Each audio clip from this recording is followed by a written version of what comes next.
கடவுளின் அன்பும் அமைதியும் கிறிஸ்துவின் அருளும் தூயாவின் நட்புறவும் உங்கள் அனைவரோடும் இருப்பதாக. ஆதியில் இருந்தது போல இப்பொழுதும் எப்பொழுதும் என்றென்றும் இருப்பதாக. ஆமென். அல்லேலூயா. ஆம் அன்பார்ந்தவர்களே, இந்த நாளின் சிந்தனைக்கு சங்கீதம் 42:9 மீண்டுமாக வாசிக்க கேட்போம். ஆமென். என் கற்பாரையாக இறைவனிடம் ஏன் என்னை மறந்தீர்? எதிரியால் ஒடுக்கப்பட்டு நான் ஏன் துயருடன் நடமாட வேண்டும் என்கின்றேன். ஆமென். என் கற்பாரையாகிய ஆண்டவர், நான் ஏன் துயரத்தோடு இருக்கணும்? ஆண்டவர் தாங்க டிசைடிங் அத்தாரிட்டி. அவர் தாங்க டிசைடிங் அத்தாரிட்டி. எத்தனை பேர் விசுவாசிக்கிறீங்க? ஆமென். விசுவாசிக்கிறேன். டிசைடிங் அத்தாரிட்டி அவர் தான். எபிரேயர் 12:1 என்ன சொல்லுகிறது? நமக்கு குறிப்பிட்டுள்ள பந்தயம் அது மன உறுதியோடு ஓடணும். வாசிக்க கேட்போம். எபிரேயர் 12:1. ஆமென்.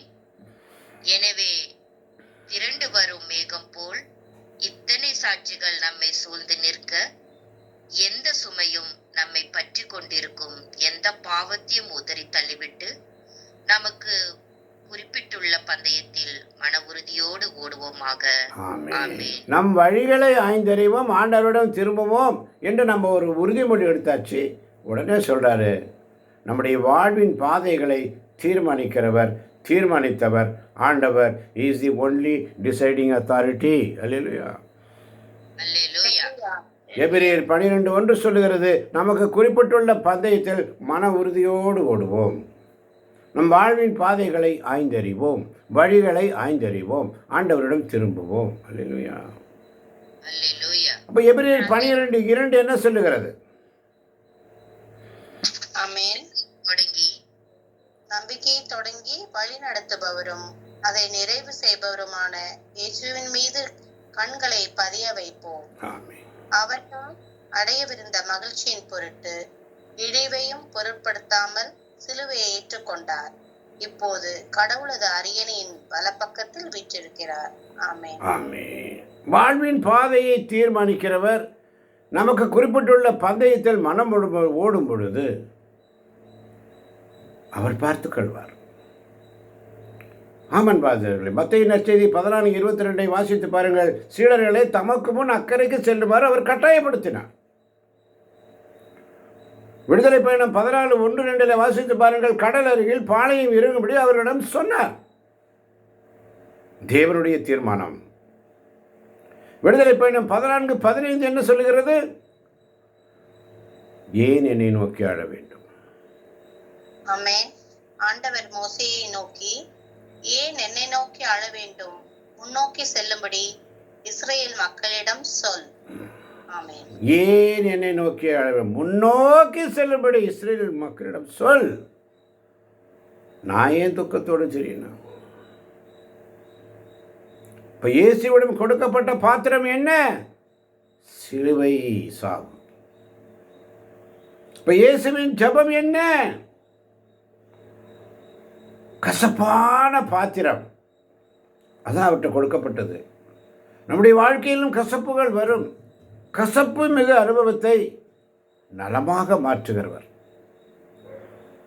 நம்மிடம் கொடுக்கப்பட்ட பாத்திரம் இயேசுவின் ஜெபம் என்ன? இந்த கசப்பான பாத்திரம் என்னை விட்டு நீங்க கூடுமானால் நீங்கட்டும், என் சித்தம் அல்ல உம் சித்தத்தின்படியே ஆகட்டும். ஆண்டவர்கிட்ட கேட்கிறோம். 2 கொரிந்தியர் 12:7-9 வேகமாய் 2 கொரிந்தியர் 12:7-9. ஆமென்.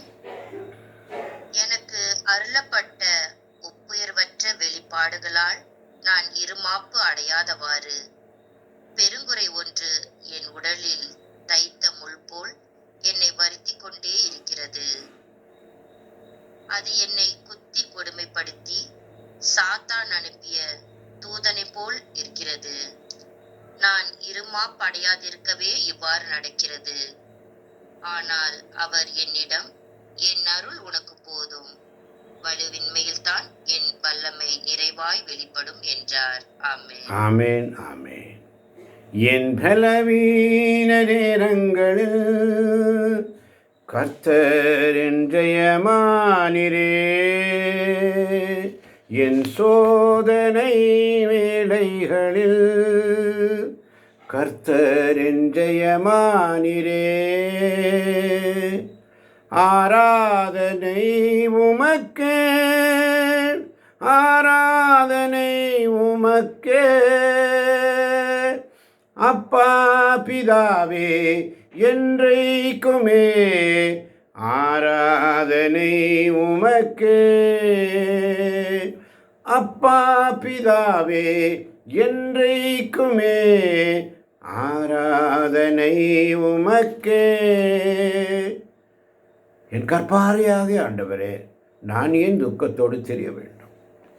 நம்முடைய வாழ்வின் பாதையை தீர்மானிக்கிறவர் தான் நம் ஆண்டவர். இரண்டாவது காரியம், எல்லா சோதனையிலும் தேவன் திட்டம் நமக்காக நன்மை உண்டு. நன்மை மட்டுமே. சங்கீதம் 145:17 வாசிக்கலாமா? சங்கீதம் 145:17.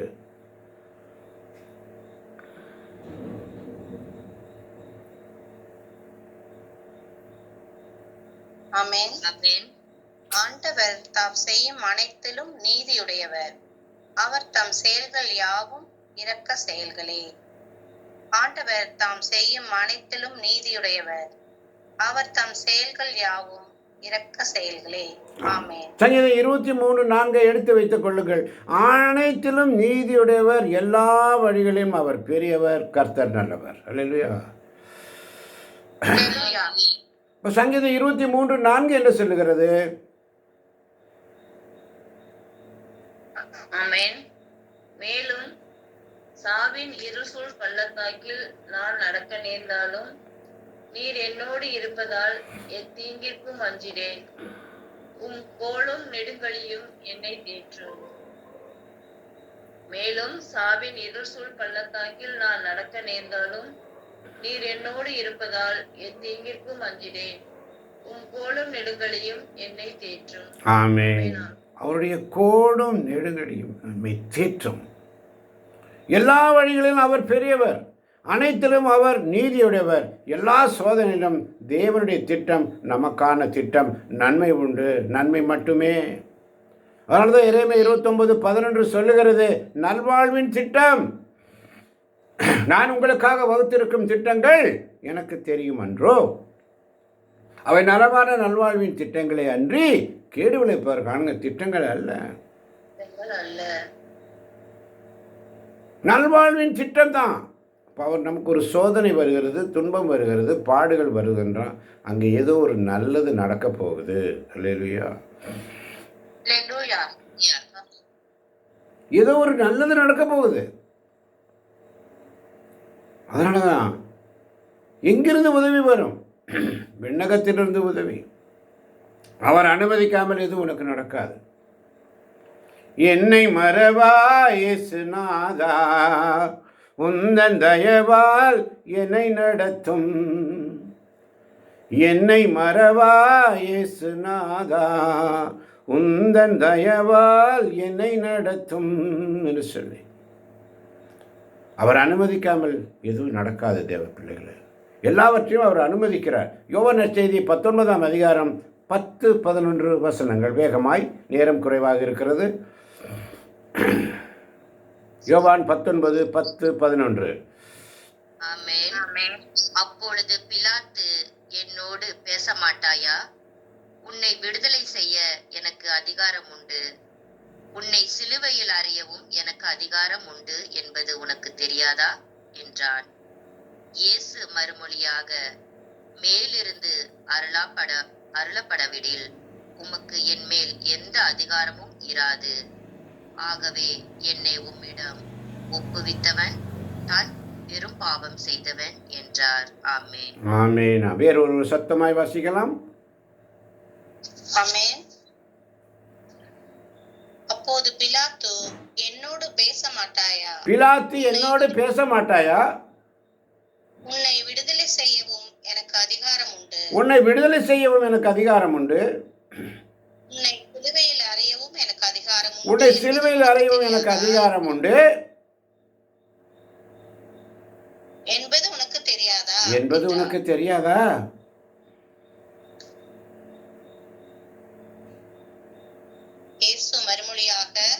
இயேசு மறுமொழியாக மேலிருந்து அருளப்படாவிடில் உமக்கு என்மேல் எந்த அதிகாரமும் இராது. உனக்கு என்மேல் எந்த அதிகாரம் இராது. இயேசுடைய வார்த்தைகள். அவர் அனுமதிக்காமல் எதுவும் நடக்காது தேவ பிள்ளைகளே. நமக்கு துன்பம் வருதுன்னா அவர் அனுமதிக்காம துன்பம் வராது. அவருடைய திட்டத்திலிருந்து வருகின்ற துன்பம், அவருடைய கடவுளுடைய துன்பங்கள் 4 வழியாக வருகிறது. ஒன்று நாம் செய்த பாவத்தின் வழியாக, இரண்டாவது சாத்தான் வழியாக, மூன்றாவது நம்முடைய நண்பர்கள், சொந்தம், பந்தம், குடும்பம், கணவன், மனைவி, பிள்ளைகள், பேர பிள்ளைகள் வழியாக, நான்காவது கடவுளுடைய திட்டத்திலிருந்து வருகின்ற துன்பம். கடவுளுடைய திட்டத்திலிருந்து வருகின்ற துன்பம். அவர் அனுமதிக்காமல் எதுவும் நடக்காது அன்பார்ந்தவர்களே. அவர் ஒரு நாளும் நம்மை ஒரு நாளும் கைவிட மாட்டார். வாசிக்கலாம் ஏசாயா 43:2.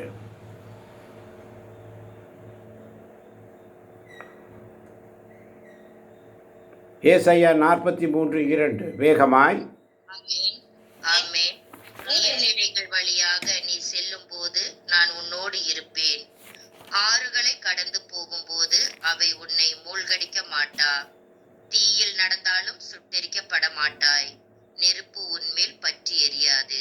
ஆமென். ஆமென். ஆமாம். வாசிக்கலாம் மீண்டும் ஒரு முறை ஏசாயா 43:2.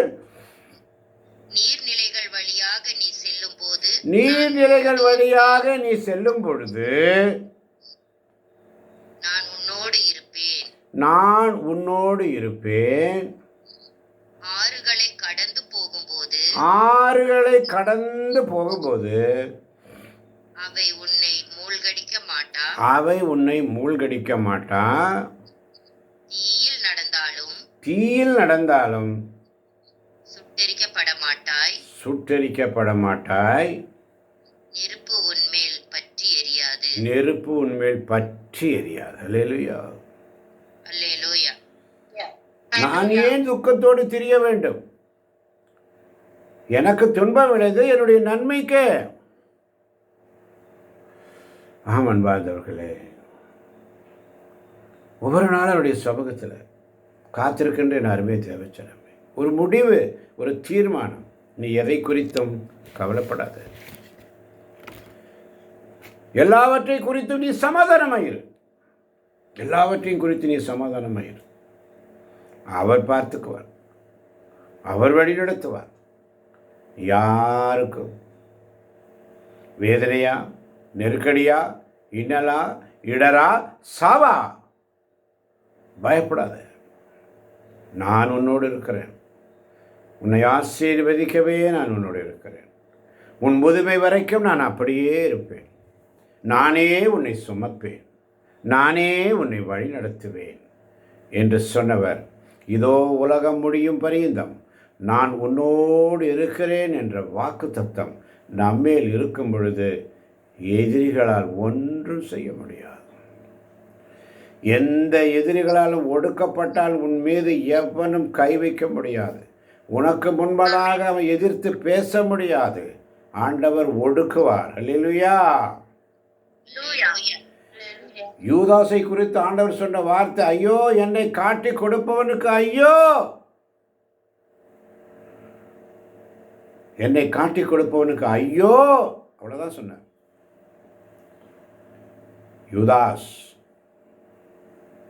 தாங்க பெரிய ஹீரோ. யூதாஸ் இல்லைன்னா இயேசுடைய இறை திட்டம் நிறைவேறாமலே போயிருக்கும். இப்போ அந்த ஒரு பாத்திரத்தை ஆண்டவர் கொண்டு வரான்னு சொன்னால் இயேசுடைய இறை திட்டம் நிறைவேறுவதற்காக. அல்லேலூயா. ஆனால் என்னை காட்டி கொடுப்பவனுக்கோ ஐயோ. முத்தமிட்டு காட்டி கொடுக்கிறான்.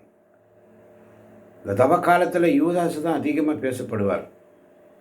இந்த தவ காலத்தில் பேதுரு அதிகமாக பேசப்படுவார். மறுதளித்தார். சீமோனை குறித்து, இயேசுக்கு உதவி செய்கிறவங்க, வெரோனிகாலை குறித்து, அவளை வேதனையிலே முகத்தை துடைப்பவள், கண்ணீரை துடைப்பவள். எருசலேம் பெண்கள் கலங்குகிறார்கள், கண்ணீரோடு ஐயோ ஐயோ என்று புலம்புகிறார்கள். அப்படிப்பட்ட எருசலேம் பெண்களுக்கு ஆறுதல் வார்த்தை சொல்லுகிறார். தன் பாடுகள் மத்தியில் எனக்காக அழ வேண்டாம், உங்களுக்காக உங்கள் பிள்ளைகளுக்காக அழுங்கள் என்று சொன்னவர் இதோ கல்வாரி மலையிலே, பிதாவே இவர்கள் செய்வது என்னதென்று அறியாமல் செய்கிறார்கள், இவர்களை மன்னியும். கடவுளுடைய திட்டம். அந்த போர் வீரன் ஈட்டியால் விழாவை குத்தி ஊடுருவும் பொழுது இரத்தமும் தண்ணீரும் பீரிட்டு வந்தது. அவன் கண்கள் குறைப்பட்டதாக இருந்தது, பார்வை குறைவாக இருந்தான். அவன் கண்கள் திறந்தது.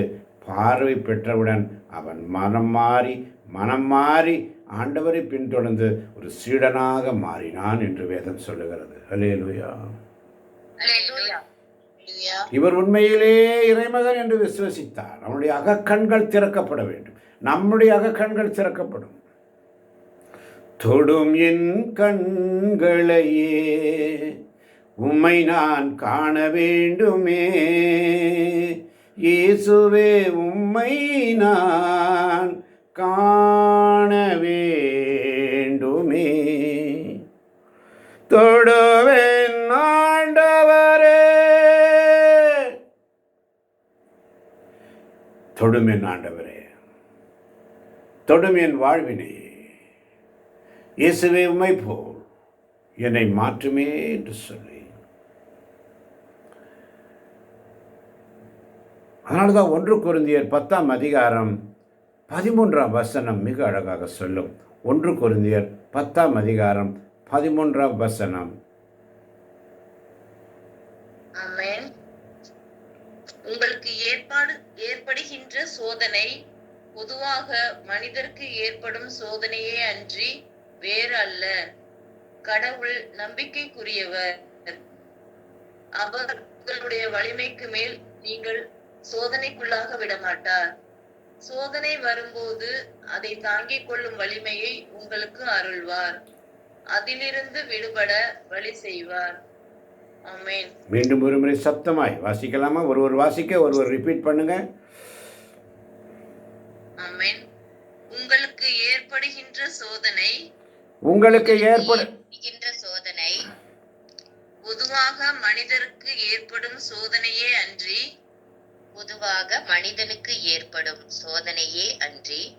வேறு அல்ல. கடவுள் நம்பிக்கைக்குரியவர்.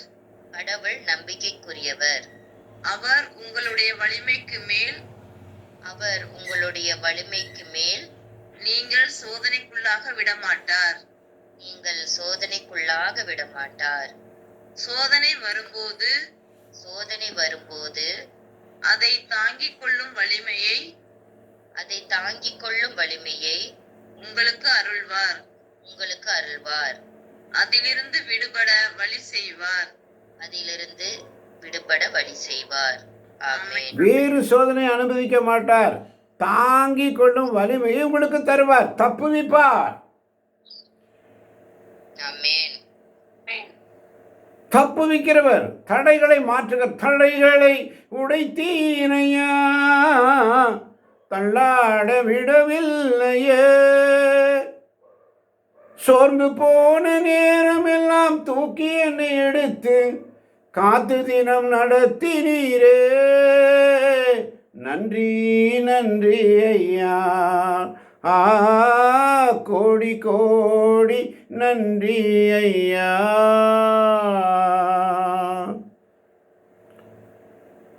மறவாமல் நினைத்தீரையா, மனதார நன்றி சொல்வேன். இரவும் பகலும் என்னை நினைந்து இதுவரை நடத்தினீரே, இரவும் பகலும் என்னை நினைந்து இதுவரை நடத்தினீரே. நன்றி நன்றி ஐயா. கோடி கோடி நன்றி ஐயா. மறவாமல் நிறைத்தீரையா. மனமார நன்றி சொல்வேன்.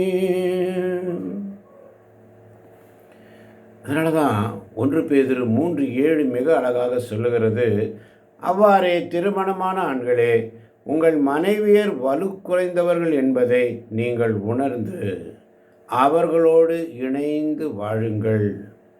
வாழ்வு தரும் அருளுக்கு உடன் உரிமையாளராக இருப்பதால் அவர்களுக்கு மதிப்பு கொடுங்கள். அப்போதுதான் நீங்கள் தடையின்றி இறைவேண்டல் செய்ய முடியும். அல்லேலூயா. அன்பார்ந்தவர்களே, வலு குறைந்தவர்கள் என்பதை நீங்கள் உணர்ந்து உடன் உரிமையாளராக இருப்பதால் மதிப்பு கொடுங்கள். இன்னைக்கு மதிப்பே இல்லை, மதிப்பே இல்லைங்க. நம்ம கொடுக்கறதே இல்லை. ஏதோ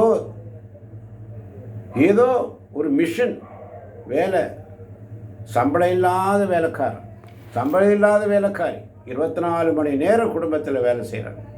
அவங்களுக்கு என்ன சம்பளம் கொடுக்குறோம்? நான் சம்பாதிக்கிறேன் நான் சம்பாதிக்கிறேன் நான் சம்பாதிக்கிறேன்னு சொல்கிற 24 மணி நேரமும் உன் வீட்டையும் உன் பிள்ளைகளையும் பிள்ளைகளின் பிள்ளைகளையும் உன் மாமியாரையும் மாமனாரையும் குடும்பத்துள்ளவனையும் ஒவ்வொரு நாளும் தாங்குகிறாளே,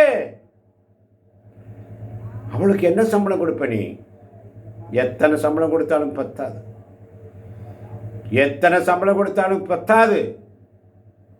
வெளியில் வேலைக்கு போகிற பிள்ளைங்க வெளியே போய் வேலை செய்யணும், வீட்டிலேயே வந்து வேலை செய்கிறாங்க, வீட்டையும் பார்க்கணும், எல்லாரையும் கவனிக்கணும், எல்லாரையும் குறையெல்லாம் பார்க்கணும், எல்லாரும் அதிகாரம் எனக்கு கொடு, எனக்கு என்னாச்சு, எனக்கு என்ன எனக்கு என்ன எனக்கு என்ன.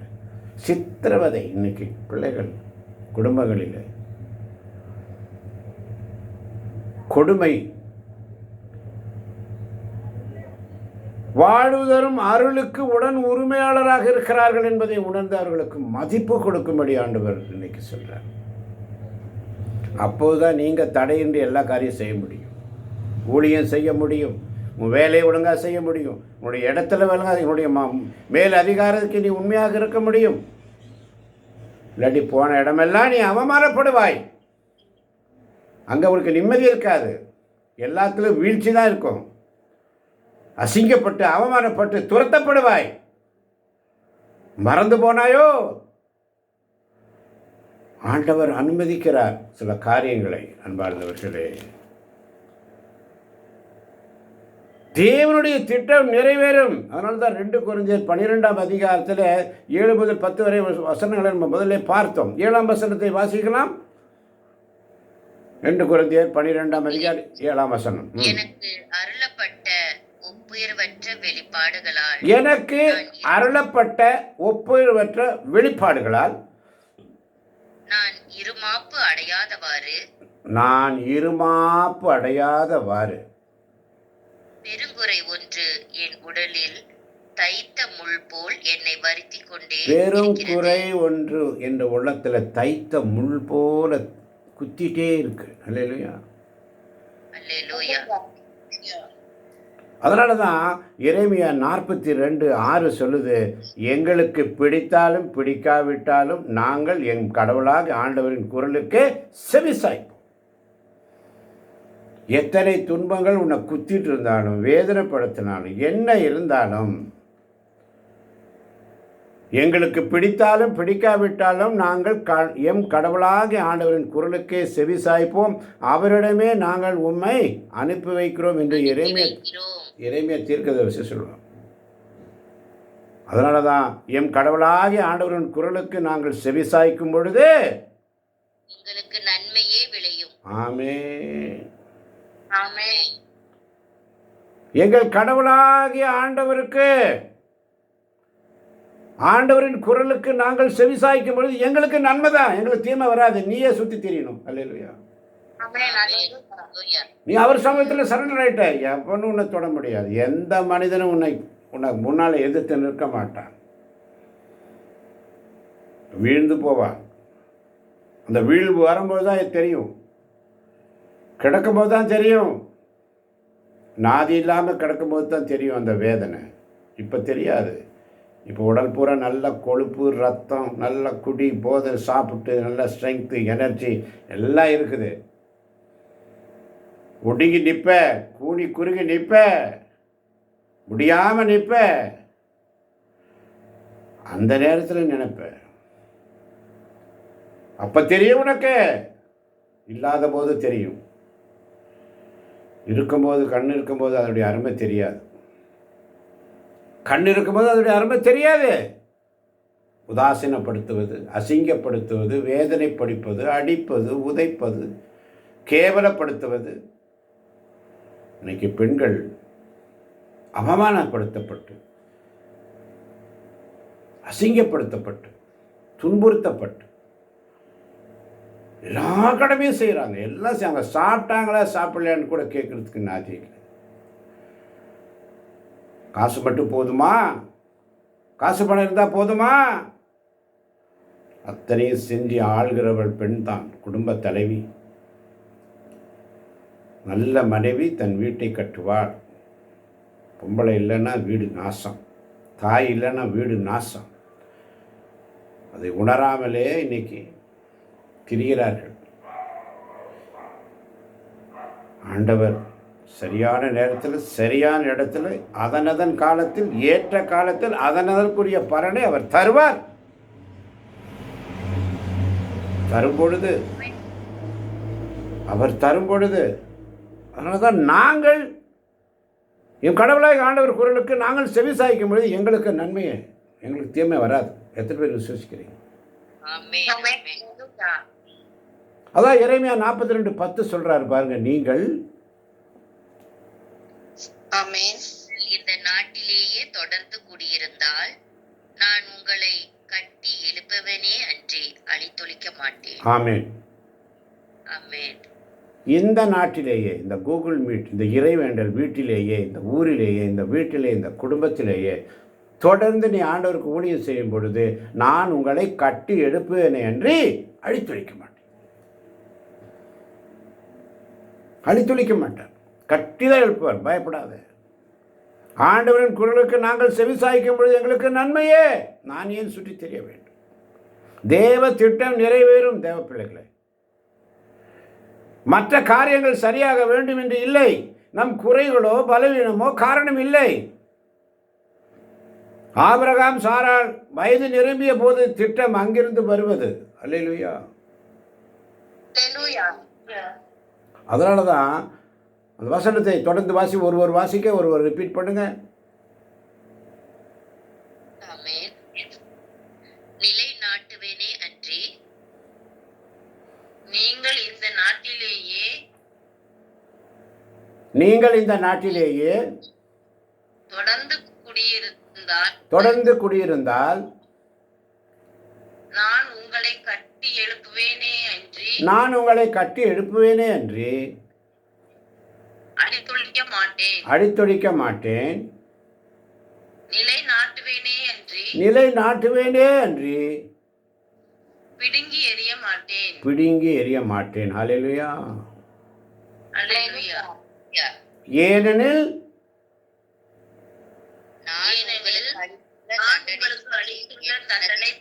நான் உங்களுக்கு அளித்துள்ள தண்டனை பற்றி என் மனதை மாற்றிக்கொள்வேன். ஆமான் பாதர்களே, 11ஆம் வசனம் சொல்றா பாருங்க. நீங்கள் அஞ்சு நடுங்கும் பாபிலோனிய மன்னனுக்கு இனி அஞ்ச வேண்டாம், நீங்கள் அவனுக்கு அஞ்சவே வேண்டாம். எவனுக்கும் பயப்படாத, ராஜாவுக்கே பயப்படாத. உனக்கு எதிராக எந்த ஆயுதம் வாய்க்காது. எனக்கு உதவிடும் எனது ஆண்டவர் என் பக்கம் இருக்கிறார். எனக்கு உதவிடும் எனது ஆண்டவர் என் பக்கம் இருக்கிறார். உலக மனிதர்கள் உனக்கு எதிராக என்ன செய்ய முடியும்? தோல்வி இல்லை நமக்கு, வெற்றி பவனி செல்வோம். தோல்வி இல்லை நமக்கு, வெற்றி பவனி செல்வோம். ஆண்டவர் படைத்த வெற்றியின் நாள் இது. இன்று மகிழ்வோம், அக்களிப்போம், அல்லேலூயா பாடுவோம். அதனால தான் சொல்கிறாரு, பயப்படாத, ராஜாவுக்கே பயப்படாத. நீங்கள் அவனுக்கு அஞ்ச வேண்டாம், எவனுக்கு அஞ்சாது, பயப்பட வேண்டாம் அவசியம் இல்லை. ஏனெனில் உங்களை மீட்கும் பொருட்டும் அவனுடைய கையினின்று உங்களை விடுவிக்கும் பொருட்டும் நான் உங்களோடு இருக்கிறேன். அல்லேலூயா. அவனுடைய கையினின்று உங்களை விடுவிக்கும் பொருட்டும் நான் உங்களோடு இருக்கிறேன். 12ஆம் வசனம் இன்னும் அழகாக சொல்கிறார் பாருங்க.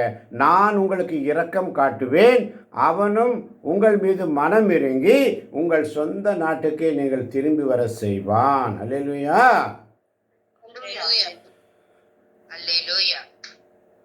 அவனே வந்து சொல்லுவான், அவனே செய்வான், பயப்படாத.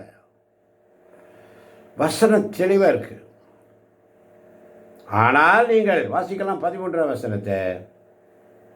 ஆனால் நீங்கள் நம் கடவுளாகிய ஆண்டவரின் குரலுக்கு செவி கொடாது இந்த நாட்டில்தான் நாங்கள் குடியிருக்க மாட்டோம். ஆமென். ஆனால் நீங்கள் தம் கடவுளாகிய ஆண்டவரின் குரலுக்கு செவி கொடாது இந்த நாட்டில் நாங்கள் குடியிருக்க மாட்டோம். நாங்கள் இங்கே ஜெபம் பண்ண மாட்டோம், நாங்கள் இங்கே வரமாட்டோம், இங்கே என்னால் செய்ய முடியாது. ஆண்டவரை நிந்திச்சோம், நிராகரித்தோம், அவரை தூஷிச்சோம், அவரை எத்தனையோ தடவை மறுதளித்தோம், அசிங்கப்படுத்தினோம், தூயாவியான துக்க வருவித்தோம். அதுக்குண்டான தயாரிப்பை தான் இப்போ ஆண்டவர் நம்மை சுத்திகரிக்கிறார், செதுக்கி எடுக்கிறார். அல்லேலூயா. எனக்கு துன்பம் அடைந்தது என்னுடைய நன்மைக்காகவே என்று சொல்லி என் பலவீன நேரங்களில் கர்த்தர் என் பலனானீரே. சங்கீதம் 119:71 சொல்லுகிறது. வாசிக்க கேட்போம் வேகமாய். சங்கீதம் 119:71. எனக்கு துன்பம் விளைந்தது என் நன்மைக்கு, அதனால் உன் விதிமுறைகளை நான் விளைந்தது என் நன்மைக்காகவே, அதனால் உம் விதிமுறைகளை நான் கற்றுக்கொண்டேன். ஆமென். எனக்கு துன்பம் விளைந்து என் நன்மைக்காகவே, அதை தான் மட்டும்தான் சொல்கிறோம். எனக்கு துன்பம் விளைந்து என் நன்மைக்காகவே சொல்கிறோம். ஆனால் எனக்கு துன்பம் விளைந்து என் நன்மைக்காக, அதனால் உம் விதிமுறைகளை நான் கற்றுக்கொள்வதற்காக. அல்லேலூயா. தேவன் தீர்மானிப்பது தான் நடந்து கொண்டிருக்கிறது. எந்த சோதனையில் நமக்கான தேவ திட்டமும் நன்மையும் இருக்கிறது. ஆமென். அவர் அனுமதிக்காமல் எதுவும் நடக்காது. ஆமென். அக்கினியோ தண்ணீரோ கர்த்தர் என்னை கைவிட மாட்டார். திராணிக்கு மேலாக சோதிக்கப்பட இடம் கொடுக்க மாட்டார்.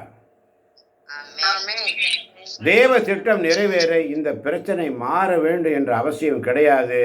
காற்றடித்தாலும் புயல் அடித்தாலும் என்னானாலும் இன்று நான் நடக்கின்ற பாதையில் என்னை கொண்டே செல்ல வைப்பார். அல்லேலூயா.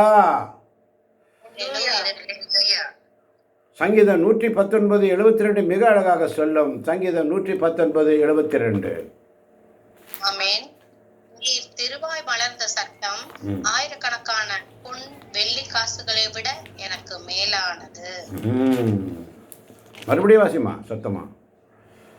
திருவாய் மலர்ந்த சட்டம் ஆயிரக்கணக்கான பொன் வெள்ளி காசுகளை விட எனக்கு மேலானது. ஆண்டவருடைய வார்த்தை, ஆண்டவருடைய வார்த்தை ஆயிரக்கணக்கான பொன் வெள்ளி காசுகளோட எனக்கு மேலானது. அல்லேலூயா. ஆண்டவர் சண்முகத்தில் உண்மையாக இருங்க. அதனால தான் சங்கீதம் 119:36 சொல்லுகிறது, உன் ஒழுங்குமுறைகளில் என் இதயம் தன்னலத்தை வீணானவற்றை நான் பாராதபடி என் கண்களை திருப்பிவிடும். உம் வழிகளின் வாயிலாய் எனக்கு ஆமென். அதனால தான் புலம்பல் 3:40 வாசித்தோம். என்ன வாசித்தோம்? புலம்பல் 3:40.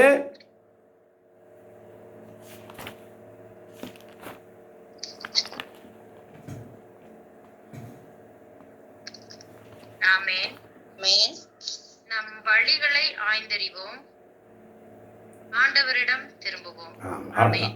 ஆமென். இன்றைக்கி அதான் தீர்மானம். நம் வழிகளை ஆய்ந்தறிவோம், ஆண்டவரிடம் திரும்புவோம். அவ்வளோதான், வேறு ஒன்றுமே கிடையாது. ஆண்டவர் உங்களோடு இருப்பாராக.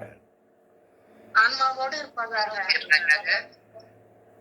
இந்த நாளின் செய்திக்காய் உமக்கு நன்றி ஆண்டவரே. இன்றைக்கி நாங்கள் ஒரு தீர்மானம் எடுக்கும்படி, உன் வழிகளை நாங்கள் ஆய்ந்தறியும்படி நீர் எங்களை செதுக்கி எடுக்கிறீரப்பா. ஆண்டவரிடம் திரும்பும்படி இன்றைக்கி ஒரு தீர்மானம் எடுக்கிறோப்பா. இந்த தவ காலத்தில் கேட்கப் போகின்ற ஒவ்வொரு பிள்ளைகளையும் நீ நிறைவாய் ஆசீர்வதிப்பதற்காய் நன்றி. ஆசீர்வதியும் பலப்படுத்தும் இயேசுவின் நாமத்தில் பிதா.